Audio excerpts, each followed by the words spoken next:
सुब्हानल्लाह व बिहम्दिही सुब्हानल्लाहिल अज़ीम।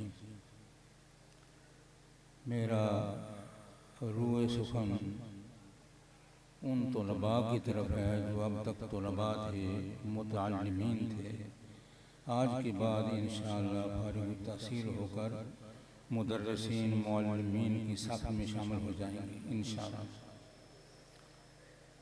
तो ये बुखारी शरीफ की आखिरी हदीस, इसको इमाम बुखारी ने पहले भी 2 दफ़ा नकल किया है। इस हदीस के रावी एक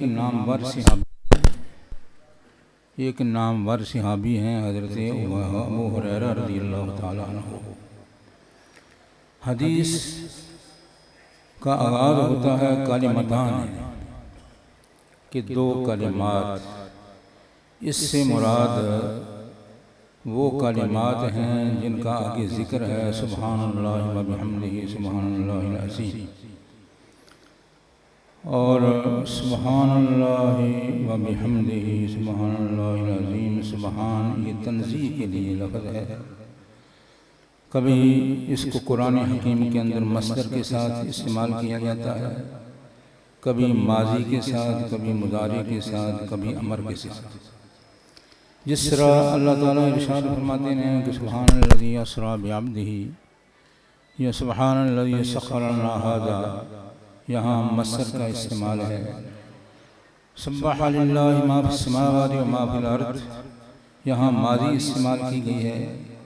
युसब्बिहु लिल्लाहि मा फ़िस समावाति व मा फ़िल अर्ज़, यहाँ मुज़ारी का सीगा इस्तेमाल किया गया है। सब्बिह इस्मा रब्बिकल आला अल्लज़ी, यहाँ अमर का सीगा इस्तेमाल किया गया है। तो सुब्हानल्लज़ी, सुब्हानल्लज़ी ये जुमले फेलियों को मुतज़म्मिन है। इसका तर्जुमा है उसब्बिहुहु व बिहम्दिही, मैं उसकी तंज़ीह बयान करता हूँ, उसकी पाकी बयान करता हूँ।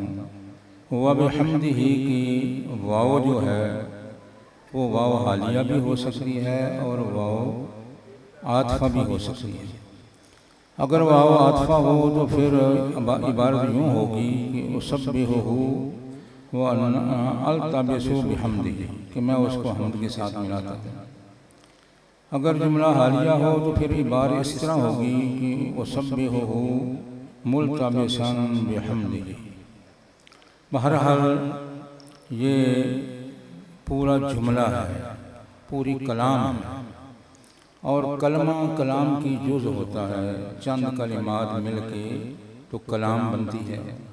तो इनको हुज़ूर ने फरमाया कलिमतान। कलिमतान क्यों फरमाया? इसलिए कि कलमे जुज़ का इतलाक़ कुल पर होता रहता है। जुज़ बोलकर मुराद कुल लिया जाता है। जैसा कि कलमा शहादत है, अशहदु अल्ला इलाहा इल्लल्लाह व अशहदु अन्ना मुहम्मदुर रसूलुल्लाह, ये कलामी शहादत है। लेकिन इसको उर्फ़ के अंदर इसको कलमा शहादत कहते हैं। या तलाक़ के हवाला से फुक़हा ने लिखा है कि एक आदमी अपनी औरत को इन अल्फाज के साथ तलाक़ देता है कि रासु के तालिकुन, या वजह के तालिकुन, या उनुक़ के तालिकुन। तो ज़ाहिर है कि सर जो है इंसानी जिस्म की एक जुज़ है, चेहरा इंसानी जिस्म की एक जुज़ है, गर्दन इंसानी जुज़ की एक जुज़ है। तो उसका मतलब ये नहीं होता कि सिर्फ सर को तलाक़ हो गई बाकी औरत को नहीं हुई, या गर्दन को तलाक़ हो गई या चेहरे को तलाक़ हो गई, बल्कि फुक़हा कहते हैं कि सारी औरत को मुकम्मल तलाक़ हो जाए।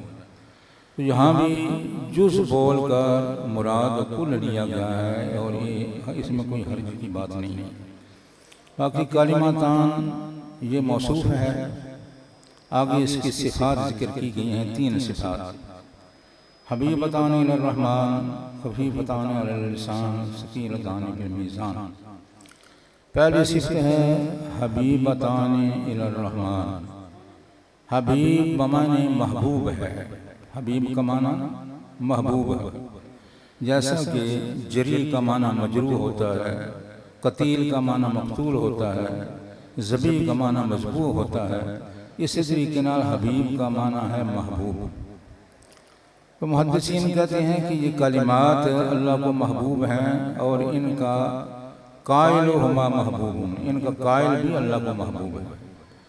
जब इनका कायल अल्लाह को महबूब बन गया तो उसको अल्लाह की तरफ से क्या इनाम मिलेगा।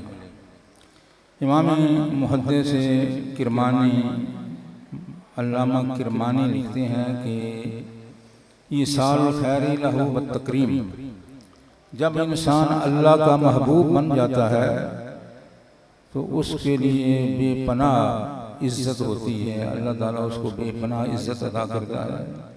और ईसाल खैरी इलैही है और उसकी तरफ बरकत रहमत और खैर के दरवाजे खोल देता है। उसका चलना फिरना खैर पर मबनी होता है, हर नकलो हरकत खैर पर मबनी होती है, खाना पीना खैर होता है, हर कदम उसका खैर पर उठता है जो अल्लाह ताला का महबूब होता है। तो यहाँ हबीब से मुराद महबूब है। महबूबतानी इलर रहमान, आगे अर्रहमान का जिक्र है। अर्रहमान अल्लाह ताला की सिफ़ात वजूदिया में से एक सिफ़त है। परवरदिगार आलम की दो किस्म की सिफ़ात हैं, अदमिया और वजूदिया।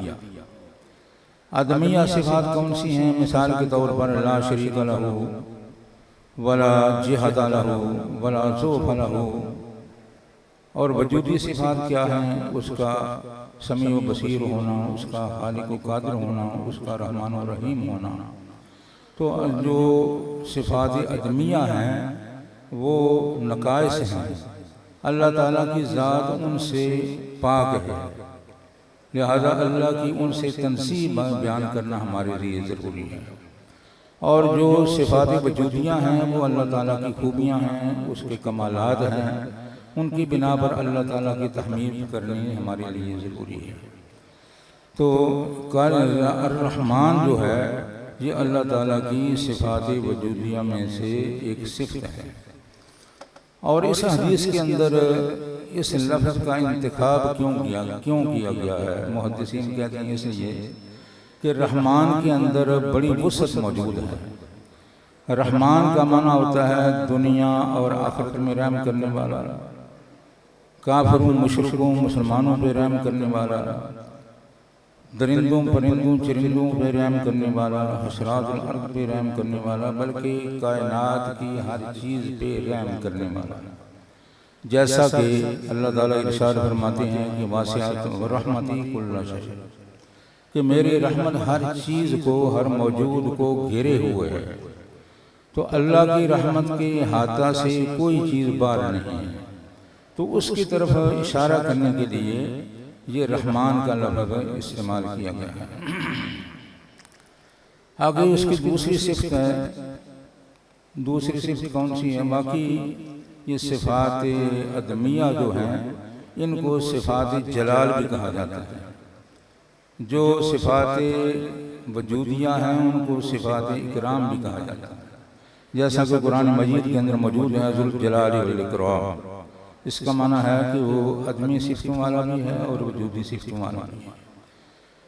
दूसरा आगे दूसरी सिफ़त है खफ़ीफ़तान अलल लिसान, कि ये कलिमात ज़ुबान पर बड़े हल्के हैं, इनका तलफ़्फ़ुज़ भी आसान है, इनका ज़हन नशीन रखना भी आसान है।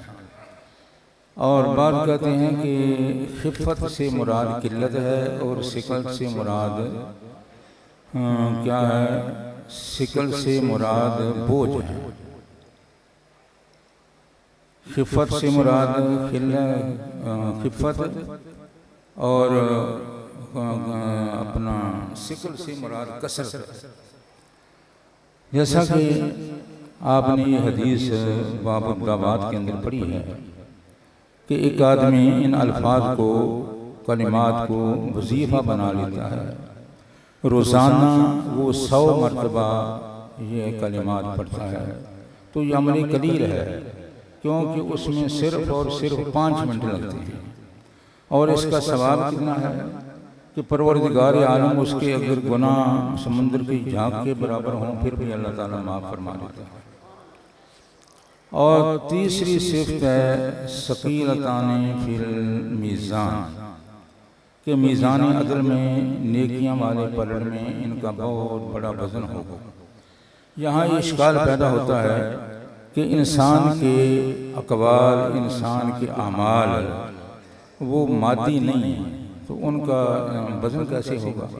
इसलिए मुहद्दिसीन इसकी कुछ तौजीह ताबीर ये करते हैं कि वो सहाइफ जिनके अंदर अक़वाल और आमाल का जिक्र होगा, उन सहाइफ का वज़न होगा और उनको वज़न किया जाएगा। बात कहते हैं कि क़यामत के दिन इंसान के अक़वाल और आमाल को मादी जिस्म दिया जाएगा और उस मादी जिस्म के लिहाज से इनका वज़न होगा। लेकिन मेरे नाक़िस ज़हन के मुताबिक, मेरी बात गलत भी हो सकती है, मेरे नाक़िस ज़हन के मुताबिक इन तौजीहात की या तावीलात की चंदा ज़रूरत नहीं है। इसलिए कि वज़न बनाने के लिए जिस्म का मादी होना कोई ज़रूरी चीज़ नहीं है। जैसा कि आप देखते हैं कि ये हवा इसका मादी जिस्म नहीं है, लेकिन इसका वज़न होता है या नहीं होता? बोलिए, होता है ना। गाड़ियों के जो पहिए होते हैं उनके अंदर हवा भरते हैं, उनका वज़न होता है। गैस जो है इसका मादी जिस्म नहीं है। कुछ सिलेंडरों के अंदर जो गैस भरी जाती है उसका वज़न होता है या नहीं होता? होता है ना। तो मालूम हुआ कि वज़न बनाने के लिए जिस्म का मादी होना कोई ज़रूरी नहीं है। इसलिए अक़वाल और अक़वाल जिस तरह हैं उसी तरह रहें, उनको मादी जिस्म पहनाने की ज़रूरत नहीं है। तो उनका क़यामत के दिन अल्लाह ताला वज़न बना देगा और इंसान के लिए उनका वज़न खुश आइन बात है।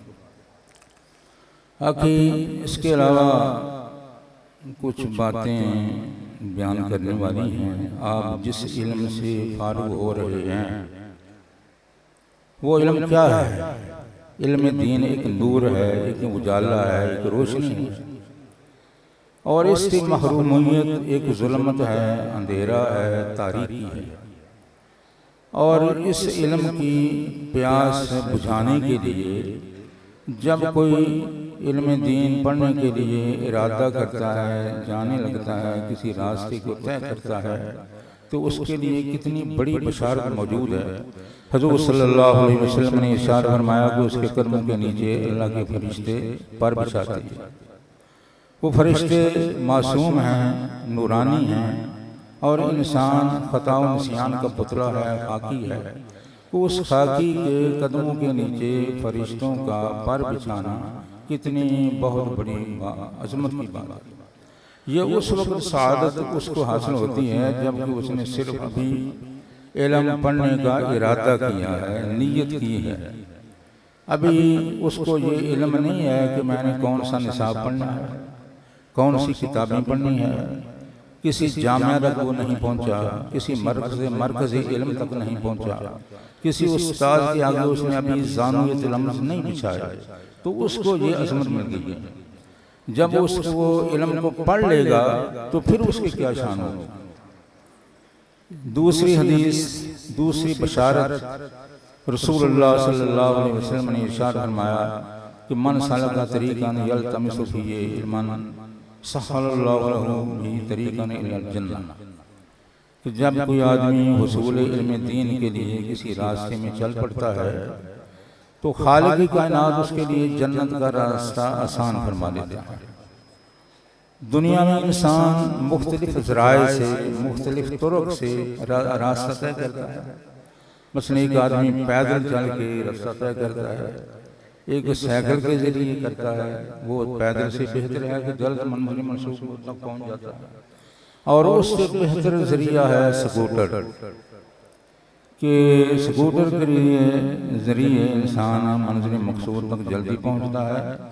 और साइकिल में तो टांगों को हरकत देना पड़ती है, स्कूटर पर वो भी नहीं। और उससे बेहतर तरीका है कि बस में बैठकर इंसान रास्ता तय करे, कि सीट में बैठ जाएगा, आंधी हो, तूफान हो, बारिश हो, कुछ भी आराम से उसका सफ़र तय हो रहा है। अगर वो सो भी जाए तो कोई फ़र्क नहीं पड़ता, और उससे बेहतर तरीका कार कोच है, तो उसमें बैठकर वो सफ़र तय करता है। वो बस से बेहतर है, क्योंकि बस में रश होता है, शोर होता है, और कार कोच में सीट बसीट सवारियाँ होती हैं, और बस की निस्बत वो जल्दी मंजिल मंसूर तक पहुँच जाता है। उससे बेहतर तरीका है ट्रेन, कि ट्रेन में इंसान चल फिर भी सकता है, क़ज़ाए हाजत भी कर सकता है, ज़रूरत के वक्त उसमें लेट भी सकता है, वो इससे बेहतर है। और उससे बेहतर तरीका है बाई एयर, कि इंसान जहाज़ के लिए जहाज़ पर सफ़र तय करे, उसमें खाने पीने का भी इंतज़ाम होता है, क़ज़ाए हाजत का भी इंतज़ाम होता है, उसमें चल भी सकता है, उसमें नमाज भी पढ़ सकता है, बैठ कर भी और खड़े होकर भी। लेकिन याद रखिए कि अगर कोई शख्स जहाज़ के अंदर बैठ कर या खड़े होकर नमाज पढ़ता है, तो उस नमाज को दोहराना ज़रूरी होगा, इसलिए कि उस जहाज़ का करार ज़मीन के साथ नहीं है। इसलिए अगर वक़्त जा रहा है तो पढ़ लेनी चाहिए और बाद में उस नमाज को दोहरा लेना चाहिए। तो ये बशारत हज़ूर सल्लल्लाहु अलैहि वसल्लम की इस दुनिया में सबसे मुश्किल तरीन रास्ता कौन सा है? दुनिया में सबसे मुश्किल तरीन रास्ता वो है कि जंगल का रास्ता हो, नाहमवार रास्ता हो, खारदार रास्ता हो, और खौफनाक रास्ता हो, कि दरिंदों का खौफ और इसी तरह डाकुओं का खौफ, वो सबसे मुश्किल तरीन रास्ता होता है। लेकिन जन्नत का रास्ता उससे भी ज़्यादा मुश्किल है। बल्कि अगर अकल से उसको देखा जाए तो अकल ये फैसला करती है कि वो कोई ऐसा रास्ता ही नहीं जिस पर चला जा सकता। हदीस के मुताबिक वो बार से बारीक है, तलवार तेज है, तो बताइए जब इंसान उस पर कदम रखेगा तो कदम जख्मी हो जाएगा, लहूलुहान हो जाएगा, दूसरा कदम रखने की उसको जुर्रत ही नहीं होगी। रसूलुल्लाह सल्लल्लाहु अलैहि वसल्लम ने उस रास्ते को तय करने के लिए बेहतरीन नुस्खा इरशाद फरमाया इल्म दीन के हुसूल के लिए तुम रास्ता तय करो, क़यामत में अल्लाह ताला वो जन्नत का रास्ता इस तरह आसान फरमा देगा कि आनन फानन उस रास्ते से गुजार कर अल्लाह ताला जन्नत में पहुँचा देगा। और तीसरी हदीस तलबा के लिए बहुत बड़ी बशारत, वो क्या है? हजूर सल्लल्लाहु अलैहि वसल्लम ने फरमाया वल्लज़ी नफ्सी बियदिही, हजूर ने कसम उठाकर वो हदीस बयान फरमाई। हम अगर किसी चीज़ की कसम, किसी खबर की, किसी बात की कसम उठाकर वो बताते हैं तो हमारा मकसद क्या होता है? बोलिए, हमारा मकसद होता है सामीन को बावर कराना कि मेरी खबर सही है, 100% सच्ची खबर है और वाक़या के मुताबिक खबर है। लेकिन रसूलुल्लाह सल्लल्लाहु अलैहि वसल्लम का ये मकसद नहीं होता कि सामीन को बावर कराना कि मेरी खबर 100% सही है, वाक़या के मुताबिक है, क्योंकि हम हज़ार कसम उठाकर कोई खबर देते हैं तो वो इतनी सही या यकीनी नहीं है कि रसूलुल्लाह सल्लल्लाहु अलैहि वसल्लम बगैर कसम के जो खबर दे दें, क्योंकि रसूलुल्लाह सल्लल्लाहु अलैहि वसल्लम झूठ नहीं बोल सकते। मनसब रसालत ही इतना बड़ा मनसब है कि अल्लाह ताला ये मनसब उसको अदा करता है कि जो कामल अकमल और अयूब से पाक इंसान होता है। इसलिए हजूर जोर से नहीं बोल सकते। और इंसान जो है वो हज़ार कसम भी झूठी जा जाता है, झूठी कसम उठा जाता है और फिर वो खबर दे देता है। इसलिए इंसान कोई खबर देता है कसम उठाकर तो उस पर यकीन नहीं किया जा सकता कि ये सच्ची खबर है। रसूलुल्लाह सल्लल्लाहु अलैहि वसल्लम फिर कसम क्यों उठाते हैं? उस चीज़ की अहमियत, उसकी अज़मत को बयान करने के लिए। हुज़ूर सल्लल्लाहु अलैहि वसल्लम ने इरशाद फरमाया वल्लज़ी नफ़्सी बियदिही मा मिन मुतअल्लिमिन यख्तलिहु इला बाबि आलिमिन इल्ला कतबल्लाहु लहू बिकुल्लि क़दमिन इबादत सनतिन। यह सुनी इरशाद फरमाया कि जब कोई तालिब इल्म दीन किसी आलिम के दरवाजे की तरफ जाता आता है इल्म दीन के वसूल के लिए, वो खालिक कायनात उसके हर कदम के एवज़ साल की इबादत का सवाब लिख लेता है।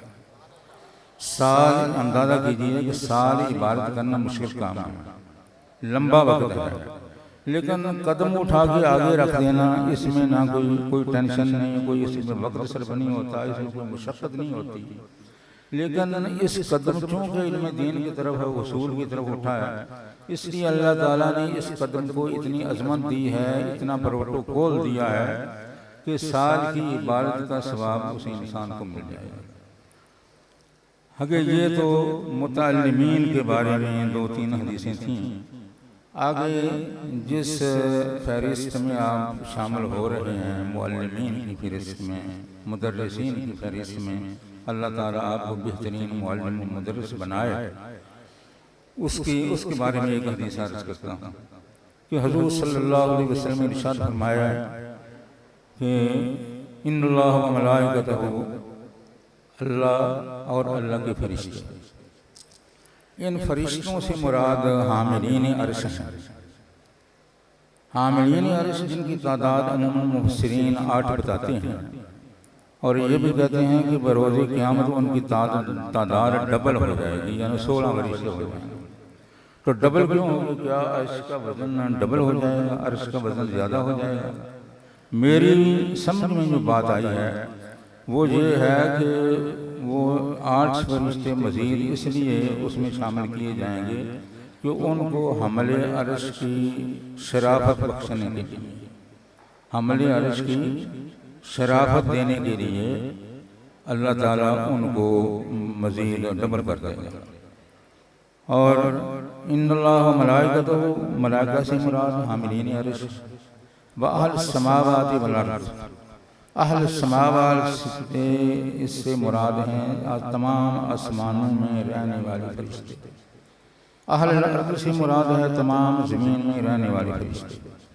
और आगे इरशाद फरमाया कि हत्तन नमलते भी जुहरिहा, तमाम रूए ज़मीन की चींटियाँ, हत्तल हूते फिल माया, और तमाम रूए ज़मीन की मछलियाँ दरियाओं में, समुद्रों में, ये तमाम चीज़ें अल्लाह के फरिश्ते बेशुमार हैं, चींटियाँ बेशुमार हैं, और इसी तरह मछलियाँ बेशुमार हैं। ये लातादाद मखलूक है। अल्लाह के नज़दीक तो कोई चीज़ भी लातादाद नहीं है, लेकिन इंसान के नज़दीक बहुत सी चीज़ें लातादाद हैं। फरिश्ते भी लातादाद हैं, चिमटियाँ भी लातादाद हैं, मछलियाँ भी लातादाद हैं। तो इतनी लातादाद मखलूक किसके लिए दुआ करती है? युसल्लूना अला मुअल्लिमिन नासिल खैर, जो भलाई की तालीम देता है। सबसे बड़ी भलाई कौन सी चीज़ है? कुरान और हदीस से बढ़कर कोई ज़्यादा भलाई नहीं है। तो जो कुरान और हदीस की तालीम देता है, उसके लिए ये सब चीज़ें दुआए मग़फ़िरत करती हैं, बख्शिश की दुआ करती हैं। और हुज़ूर सल्लल्लाहु अलैहि वसल्लम फरमाते हैं कि अपनी पाक ज़ुबान से दुआ किया करो। तो अंदाज़ा कीजिए कि इन सब की दुआएं ज़ुबानें पाक हैं, फरिश्तों की ज़ुबानें पाक हैं, चिमटियों की ज़ुबानें पाक हैं, मछलियों की ज़ुबानें पाक हैं। तो इतनी लातादाद मखलूक जिसके लिए दुआ कर रही है, मेरा ख्याल है उसकी कबूलियत में कोई शक नहीं हो सकता। आगे आपकी रहनुमाई के लिए मैं अर्ज़ करता हूँ कि आप अपने मिशन का 1/4 हिस्सा हासिल कर लिया। आपने दर्स-ए निज़ामी पढ़ा, आपने हदीस पढ़ी, ये आपके मिशन का 1/4 हिस्सा है, और 3/4 अभी आपके ज़िम्मे बाकी हैं। जब तक उन 3/4 को आप हासिल नहीं करेंगे, ये चौथाई जो आप सादत हासिल कर चुके हैं, ये सादत भी ख़त्म हो जाएगी। वो 3 चीज़ें कौन सी हैं जिनका आपने इख्तिमाम करना है? पहली चीज़ है कि इस नूरानी दौलत को ज़हन में महफूज रखना, हदीस को, कुरान को, तफसीर को अपने ज़हन में महफूज रखना, ये ज़रूरी है। और उसका ज़रिया क्या है महफूज रखने का? कि आप किताबों का मुताला करते रहें। अगर आप किताबें खरीद कर अलमारी में रख देंगे, मुकफ़्फ़ल कर देंगे, उनका मुताला नहीं करेंगे, तो आपको इस इल्म का कोई फ़ायदा नहीं होगा, बल्कि भूल जाएगा। कुरान पाक का याद रखना हदीस की निस्बत से आसान है, लेकिन कुरान पाक भी अगर एक बच्चा हिफ्ज़ करता है फिर मंजिल नहीं पढ़ता, छोड़ देता है, तो कुरान भूल जाएगा। इसी तरह हदीस को आप पढ़ के तो इसका मुताला ना करें तो हदीस भूल जाएगा। ये एक चीज़ आपने ज़हन नशीन रखनी है कि ये दौलत, नूरानी दौलत जो आपको हासिल हो गई है डॉक्टर साहब की मेहरबानी से, इसको आपने ज़हन नशीन रखना है। फिर आपने जो कुछ हासिल किया है उसका दौरानिया तो 8 साल दरसे निज़ामी पढ़ा, हदीस पढ़ी, 8 साल लगे, 9 साल लगे, 10 साल लगे, मुख्तसर दौरानिया है। लेकिन आपने इसको ज़हन में रखना है, इसका दौरानिया सारी उम्र आपने ज़हन में रखना है। और दूसरी चीज़ जो आपके लिए ज़रूरी है वो है इस पर अमल करना। अगर आप इस इल्म पे अमल नहीं करेंगे तो आपको इल्म का कतन कोई फ़ायदा नहीं होगा। इल्म से ज़िंदगी बनती है, जन्नत भी जहन्नम भी, यह हक़ अपनी फितरत में नारी है नूरी है। हाँ, शेख सादी रहमतुल्लाह तआला अलैह फरमाते हैं, सादी बशो लोहे दिलाद नक्श गैर हक़, इल्म गिरा बहक़ न नमायद जहालत, जुज़ जारी दोस्त हर की कोनी उम्र ज़ायस, जो सिर्र इश्क़ हर की बुहानी बतालत। इन दो शेरों के अंदर शेख सादी ने इस तरह तरीक़त हकीकत को समो के रख दिया है कि जिस तरह कूजे के अंदर दरिया को बंद कर दिया जाए। वो फरमाते हैं कि अपने दिल से गैर अल्लाह की नकूश मिटा दे, तेरे दिल के अंदर सिर्फ और सिर्फ अल्लाह का तसव्वुर होना चाहिए। इसको जिक्र बिल जनान भी कहते हैं। अगर ये मजबूत हो जाता है, रासस हो जाता है, तो उसको फनाफिल्ला कहते हैं, जो कि रूहानियत का आला दर्जा है। और आगे फरमाते हैं, इल्म के राह बहक़ नमायद जहालत, वो इल्म जो इंसान को हक़ का रास्ता न दिखाए, सिरात मुस्तक़ीम पे गामज़न न करे, उस इल्म पर अमल ना किया जाए, तो फरमाते हैं वो जहालत है, वो इल्म नहीं है। जुज़ यार दो सहर कुनी उम्र ज़ाया, अल्लाह की याद के बगैर जो कुछ भी तू करे तो समझ के मैं उम्र को ज़ाया कर रहा हूँ। और राज़ी इश्क़ के बगैर जो कुछ भी पढ़े तो समझ के वो बातिल है। तो पता ये चला कि याद खुदा के साथ साथ अल्लाह की मोहब्बत, अल्लाह का इश्क़ भी होना चाहिए सख्ती के साथ। जिससे कुरान करीम में अल्लाह ताला इरशाद फरमाते हैं, वल्लज़ीना आमनू अशद्दु हुब्बन लिल्लाह, कि मोमिन के ईमान का तकाज़ा ये है कि उसके अंदर अल्लाह की मोहब्बत शिद्दत के साथ पाई जाए। लेकिन इसमें सवाल ये पैदा होता है कि अल्लाह के साथ मोहब्बत लगाई कैसे जाए, क्योंकि मोहब्बत लगाने के ज़राए होते हैं। बाज़ चीज़ों के साथ मोहब्बत होती है कुव्वत लामसा से। मसलन आपने कोई कपड़ा खरीदना है, वो मुलायम है या खुरदरा है या मोटा है या पतला है, आप हाथ से मस करेंगे और जो आपके पसंद आ जाएगा उसको आप महबूब रखेंगे और दाम देकर उसको आप खरीद लेंगे। यहाँ मोहब्बत का ज़रिया कुव्वत लामसा बनेगा। बाज़ चीज़ों के अंदर कुव्वत ज़ायका मोहब्बत का वास्ता बनती है, ज़रिया बनती है। मसलन आपने कोई मिठाई